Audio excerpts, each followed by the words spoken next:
Hello again, this is Portsmouth This Week. Today is the 27th of September, and my guest today, coming back to us, he comes on all the time to talk to about what's going on in town, is Dave Kehew, the Director of the Public Works Department. Welcome, Dave.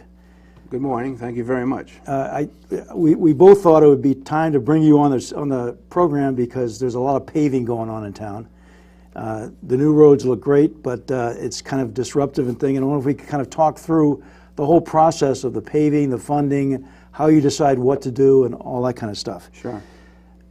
What do you have planned upcoming this fall for paving, for example? Well, we've been doing, actually, for quite some time now. About a month ago, we put up all the signs saying, what roads we're going to get paved, and it's pretty fluid. So we just give a time frame, okay. And it may not happen on that day, but within that time frame, certainly. Okay, these are posted on the roads, on all of the roads, they're going to be and a lot of people come into the office, make phone calls already, and hey, when are we going to be paving? We're very visible. We're in the neighborhoods. We walk around. I walk around, obviously, and people come out, and that's a chance to interact, and they have concerns with their driveway cuts especially, yeah. And we look at it, especially, that's always can be a big issue is where the driveway meets the road. So, our idea that we try to have everybody do in the field, including the contractors, is we want you to believe that that's your driveway, your personal driveway, each and every driveway.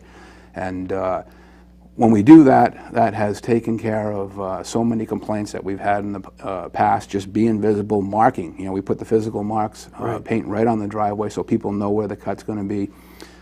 Most of the time, if people have a question, they'll call the office. But it sounds like a simple thing, but people are very concerned. Yeah, I know on the last program you were on, I think people suspect that all of a sudden you wake up in the middle of the night and say, geez, I think we'll pave down there tomorrow. And it doesn't work like that. No. Not only that, you've got a very complex system here to kind of determine what you do. Can you give some kind of a brief explanation? I know it's very technical. It is. You like technical stuff. Yeah, well, not so much really. I'm a nuts and bolts dumb down for us. Well, essentially, what we've done in the past, and now we've migrated into a pavement management system because we now have, near the right amount of funds in our pavement management program to take care of the roads that we have, or our network of roads in the town. So each road in the town of Portsmouth has been evaluated, and some people call it a PCI, which is a Pavement Condition Index. The software we're using, we're migrating to it, is going to be an RSR, which is a road surface rating. So the road surface rating goes from 0 to 100. 0 is the worst, 100 is the best. And within those ranges, every single road is assigned a value. It's assigned a classification. Is it a local? Is it an artery? Is it a main thoroughfare? And so we have all these tools that we've always have used, but now we are going to be able to see this, the technical data right on the screen. We know in draft form right now, which we still have to review, but they identified a $14,900,000 deficit of where we are with our existing overall roads in the right in the now. town. Correct. Yeah. So what we do is we take the classifications, and we still have Public Works common sense, the say. Just because a computer may say, hey, here's what you need to do. Sometimes it doesn't make sense. You have to figure out your square yards, your tonnage. There's mobilization, costs involved to be able to move equipment. So, but we're at the right funding now that Public Works, it's a lot of work, and we're working after hours and Saturdays to make this happen, but we're fortunate that we're getting the roads paved. Yeah. Speaking of funding, just out of curiosity, what kind of budget did the DPW get for paving this fiscal year? We got the same as last year, which was $1 million. They no longer borrow against that. Last year they borrowed some and put cash in. This year, they made, which is smart. You know, it's built into the budget, $1 million Sure. Into the budget for our infrastructure paving. The paving, you know, $1 million, you know, sounds like an awful lot of money, and it is. But you know, when you have 115 miles worth of road that has been, you know, deferred, or neglected for that many years. That's another word for deferred. That's right, yeah. Whenever anybody says deferred, it's neglect. I mean, that's like automatic for construction guys. But, you know, now that, you know, is being funded, you get $1 million out of that. There's $100 grand automatically, which comes from our barrel blocks, you know, the structures, frames, grates, coal patch, materials that we need. So there's 900. Then you take from the 900 is basically another 100,000, which we did last year, totally successful, Islington Avenue, where we did an underground injection control system. The last one I have to do to that type, where I don't have gravity, I can't go to a catch basin, I can't go to daylight, is Sherman Avenue. Yeah. So that entails engineering. We had a soil scientist, we dug the test pits out there. The soils are a little tighter. And so what we haven't gotten the reports back yet, but you know, I'm on site, and you know, I have a fair amount of experience in looking at soils. I'm not a soil scientist, but you know, I can kind of tell. So based on what I saw, it won't be just an underground injection control system, because you know, the soils are tighter, and you're not going to allow. It would almost be the entire road, which would be way too expensive, you know. So this is going to be a hybrid system. This is a road that's basically pretty low on the water table and gets flooded all the time. And there's still water on the road from last Saturday. These people live with, you know, it was, we measured it in the last storm with 7 inches of water, you know, and I took all the photos, you know, of everything, and it's for a 110-foot stretch. Yeah. You know, it's not the puddle type thing. This is, you know, needed to be corrected, and we got support from town administrator and the council to address it. So it looks like it's going to be a hybrid system, where we'll allow some to go into the ground, and then we'll have we'll put in 4 structures. This is what I envision. Yeah. 2 in the low area, 2 headed towards stub toe, and then we'll put a pump chamber with 2 pumps, alternating pumps, that will be able to pump to stub toe. And that's going to be probably the most cost-effective solution, you know, for that. Yeah. But that's, you know, like I say, there's $100,000. And that's just one road. Now, what did you say that the total deficit was that they estimated? $14,900,000. So $1 million for this year sounds like a lot off the top, but then when you start to think, you know, this is out of a $14 million deficit, and I'm sure that the roads that you can't get to in that budget are probably deteriorating further. Well, one of your points that you made last time, though, I think was really a good one, is the idea that you actually save money if you do this maintenance as you go. Can you give me an example of that? Yeah, no, we're absolutely on the road to recovery here. I mean, there's no doubt about it.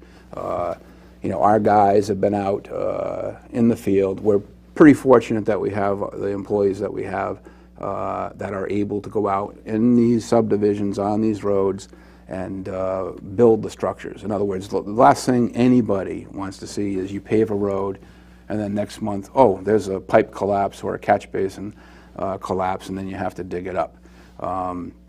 So the best example, when we talk about road surface ratings, yeah, the worst roads, they fall into a category called reclamation, which is there's nothing worth saving. You know, you have to just rip it all up. Where actually it's like a big rototiller comes in, chews it all up, mixes it into the base, and then you have road graders running, you know, back and forth, and then the roller. So it's expensive.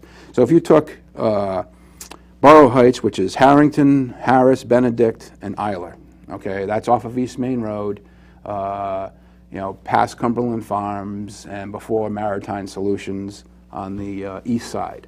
So it's Borough Heights. And the reclamation, and that doesn't include public works stuff that we do, you know, the loam and seed afterwards and so forth. Just the contract is $50,000 to take care of those roads. So if we had been properly funded and we did what would be called a mill and overlay, which is, you know, another crew that just takes off. In other words, you repair the existing road. Well, you take off. You're taking off the wearing surface. Typically, there's 2.5 inches of binder, should be. We find out that that's not the case in some of these old subdivisions, and then 1.5 inches of top, which is your wearing surface. So, you know, we'll take out a couple of inch millings, you know, and so that takes out, and you can reprofile the road, and that's what you really, you know, mill and overlay is still expensive, but where it costs $50,000 for reclamation, it would be just over $25,000. So just a little bit over half. Yeah. If you were to if you got to it earlier. a mill and overlay. Now you can take that a step further when you start fine tuning and starting to wrap your arms around the network, and you start getting caught up. Now, if you were to do a surface treatment, which would be, you know, a rubber chip seal, which would be the microsurfacing, you know, which we've you know, played with that a little bit, and we're keeping our eyes to, you know, see if we do get, you know, there's trade-offs on everything. You have to have a decent surface for microsurface, and but if you are able to take care of that, now you're doing that for half the cost of the mill and overlay. So 12.5 or something like that. Exactly. Yeah. So, you know, it makes perfect sense, and we're going to be able to, you know, put this data out in front. You know, we have the capabilities of putting it on ArcView, which is GIS, and you can actually start looking. Now, we've been smart for the years that we've been here and taking care of pockets and areas. And so now that we'll be able to see the entire network globally, you know, make sure that the values are, you know, what I think the values are, then we can start, you know, doing more of that. So every single year you're going to have a percentage of reclamation, you're going to have a percentage of mill and overlay, you'll have a percentage of surface treatments, and then we've always been doing, and it's strongly recommended through all of the reports, is the crack sealing, and you know, that goes along with using, you know, cold patching, you know, keeping things, potholes, you know, those are the things that have to be addressed. So essentially what you'd like to do is get to the point where you're just doing those surface treatments on all the roads to keep them up, right? That won't happen in my lifetime. Yeah, probably not. No, it won't. It won't. But you know, we want to move towards that direction. You know, we want to make sure that, and then, you know, things happen, Doug. In the middle of in the winter, you know, we have roads. Yeah. You know, we're pretty, you know, smart about, you know, anything that's on a decent slope, a decent topography. If we see something starting to peel, come up, you know, that's a high priority, because you can. We've seen it. You know, you can lose in a good rainstorm with, you know, frost in the winter, and then it boom changes over to rain. That rain will get underneath asphalt, and you can lose, then it freezes, 1,000 foot. You can lose 1,000 foot of road, wear it right down to the gravel in a matter of minutes. So, and that's just the natural environment of roads. It is. You're going to have to put up with a certain amount of that. You know, one of the things too, like I know you talk about Borough Heights, and I understand that you worked last night with last week with the contractors at Borough Heights, and you did it on a Saturday. Why did you decide to do it on a Saturday? The biggest reason, you know, is we have an aggressive, you know, a highly aggressive schedule, and there's reasons for that. I mean, a lot of what we did kind of rotated around the most important road, because it's unbelievably busy, is Headley Street. Yeah. And so there was a whole bunch of things that transpired, but we knew that there was a high probability of rain Saturday night into Sunday, which we did get. Now, you imagine we have everything 100% fine-tuned, graded, ready to go, and now we're going to wait till Monday after the rain. And washes all this stuff away. So, and you don't get the job, you know, that you would, that we did get, had that had, you know, if it was, we didn't do it Saturday, it would have been on Monday, and they would have spent half the day dressing up the road, getting it back to where it was. Yeah. So very important. We to get in there and do it while you can. We don't, and as it turns out, you know, we take our last pocket, you know, that we're working on right now, off of Island Park. It's the roads on the water, Secon, at Ruth, Gould, Ivy. Behind Scampy's. Behind Scampy's, correct. And you know, we had planned on getting that done, today. Yeah. Not going to happen.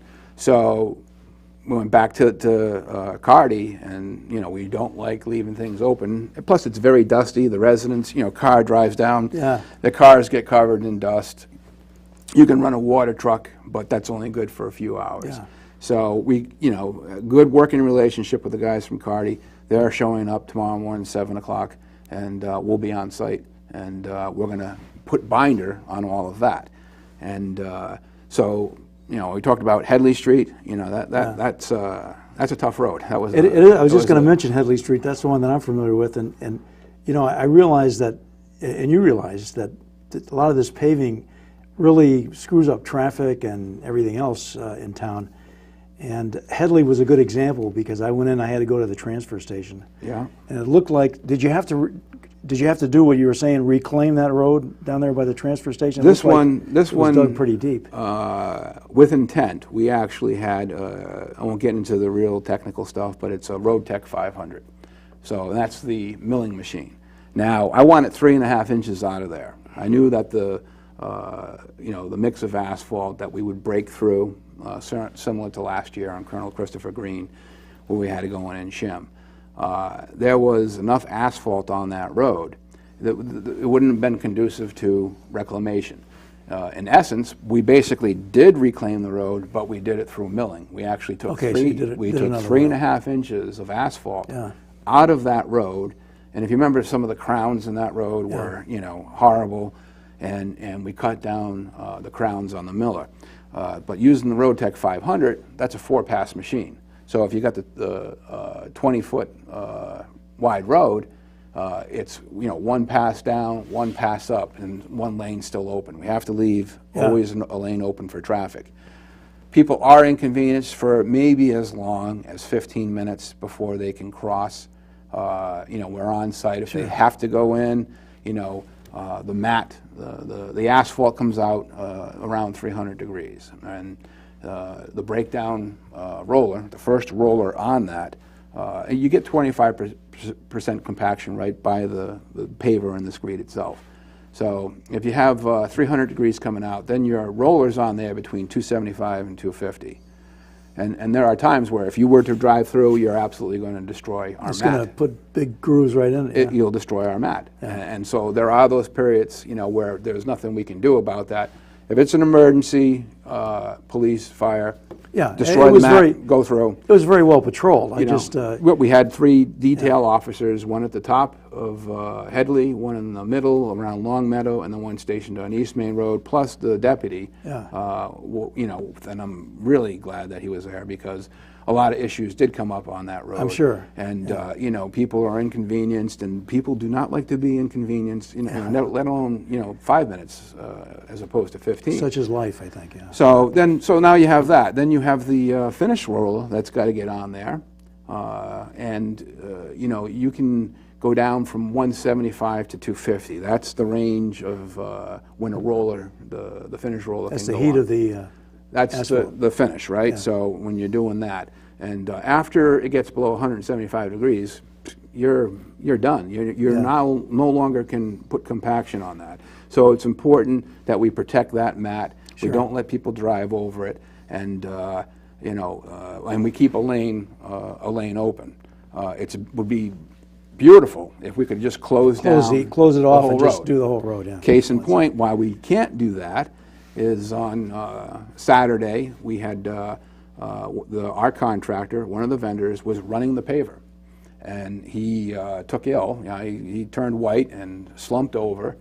He's perfectly fine. He's back to work already, but he had to go to the hospital, and he was the man who ran the paver. So we had to have 911, the ambulance, just like that, come down on the path that was open, and they backed in the fire truck all the way down too, and took care of the man, brought him to the hospital, and then there was a little bit of a wait there because my concern is, concern for the guy obviously, but also concerned for the trucks because we had the trucks there. That's right. We don't have a paver operator, so we asked, hey, cover all your loads. With the those truck beds are not heated, right? Or are they? Yeah, no. They are a heated. lot of these guys have, but that helps maintain. Yeah. That's all. It's basically the exhaust. Running Okay, through the so body. it doesn't heat it up. So no, per it's se. not like. But you got a 45-minute trip from the plant to the job site. Yeah. And so you have to have, we'll have Got a short window to try to get it 30 down. trucks. On that particular job, we're able to use trailers, and that, you carry 32 ton in the trailer, as opposed to the 10-wheelers, which, now we're out, behind Scampies, like you said. We've ordered a smaller paver, an 8-footer, instead of the 10-foot Volvo, and they'll be able to get in and out of those roads much quicker, and we'll get a better job from it. But there's no trailers, so there's be more 10-wheeler trucks coming in. Yeah. And they'll carry between 22 and 23 ton. Well, I guess the interesting thing, Dave, about having you in is I learned so much. People don't think paving is complicated. Yeah. I can tell you it's complicated. It is. But I'm learning more and more listening to you about this stuff.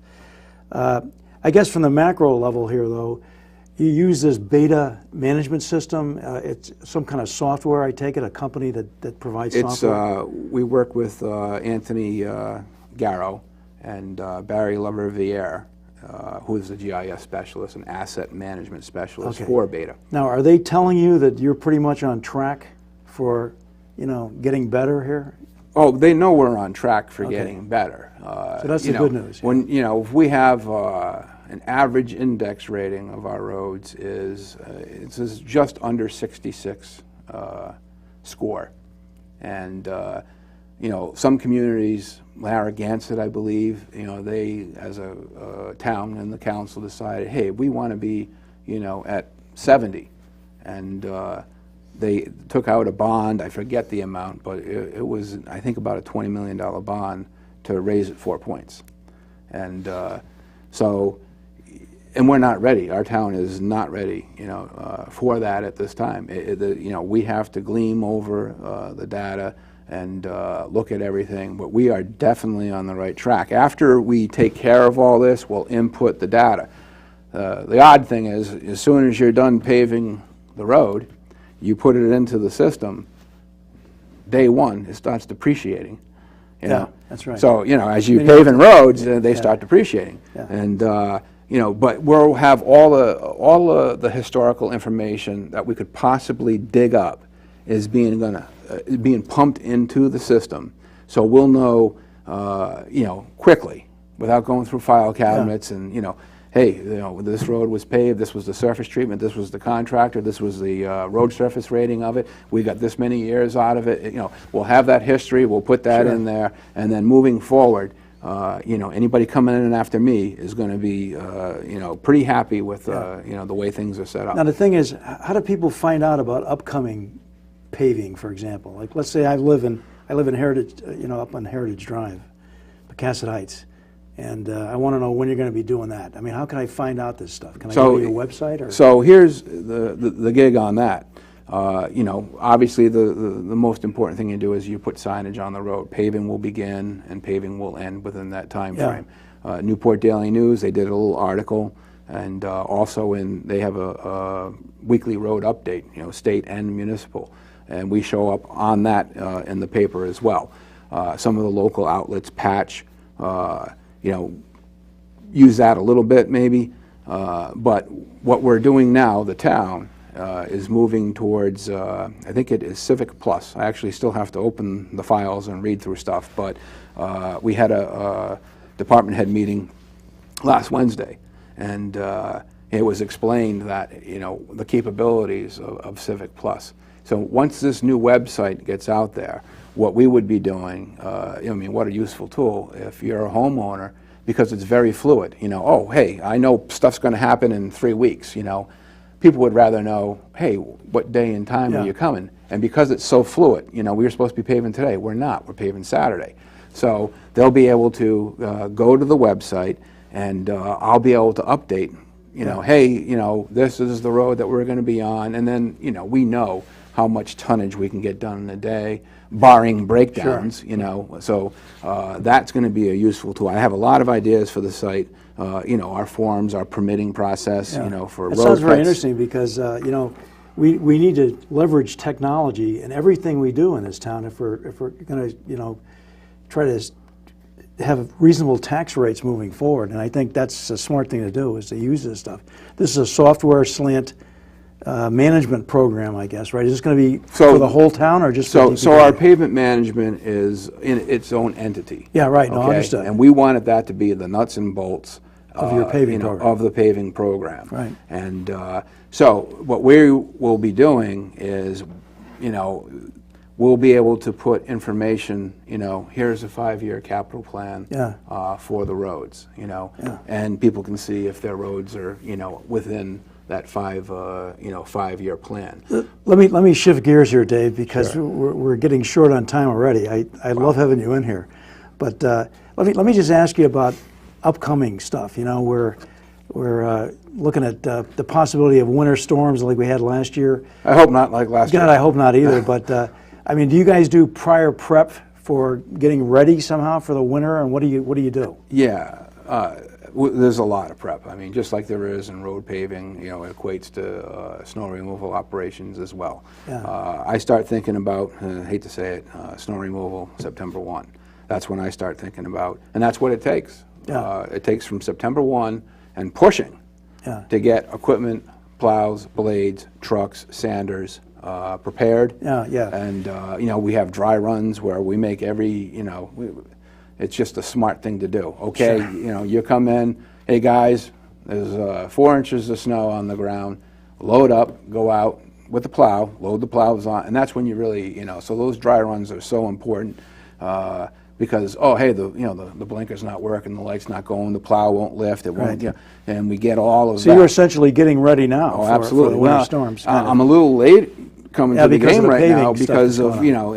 it's been, pedal to the metal for quite Right. a for Well, the last, let me ask you one question, and then I want to turn to something else. But if somebody sees a pothole or road area that needs attention, how do they tell you guys? Can they go to your website? Can they send you an email? I know your email address has been up on the screen before. Right, yeah. There's a telephone number for DPW. Is that what you guys would like people to call in? Yeah, well, and again, a phone call's fine. And we do get phone calls, and we appreciate the phone calls, because if there's something out there that needs to be addressed, we want to be able to address it, and quickly. Yeah. And so the phone call works fine. But when we integrate, that's another thing that would be, hey, you can report a pothole. And, right on that system. Yeah. And then what I'm going to do is I would break out to alert people to know, hey, there's a lot of people who live on Middle Road from Schoolhouse Lane to Union Street that think that that's town road. Yeah. It's in horrible shape. I guess that's another thing But that I it's learned state. the last time you were here, that the state has a lot of roads here. Not a lot, not less than you think, Yeah. but But they're there, and the thing is, you have no control over what they do on those, really. No. Let me just, we only got about a minute or so left. I want to end by, number one, thanking you and your guys for all of the support you've given to us in the 375th effort this whole year. Yeah. I mean, you guys did the Founders Brook thing. You guys were the people on that. You guys just have been great. You've helped with mosquito abatement. We brought our visitors down, all this kind of stuff. So please accept my thanks and thank all your guys for me. I just want to kind of leave with a couple of things coming up on the 375th. Thank you so much for being with us, Dave. Anytime. It's a joy working with you guys, and I mean that. Well, thank you. But upcoming on the 375th, we've got a couple of events. The primary one I want to remind everybody now is Ghostly Witness. It's by the Portsmouth Community Theater. It's going to be at the former Cogswell School on the 5th and 6th of October. And that's going to be the Rebecca Cornell death and the trial of Thomas Cornell. That's about it for now. We're just about out of time. Doug Smith signing off. We'll see you in the next edition of Portsmouth This Week.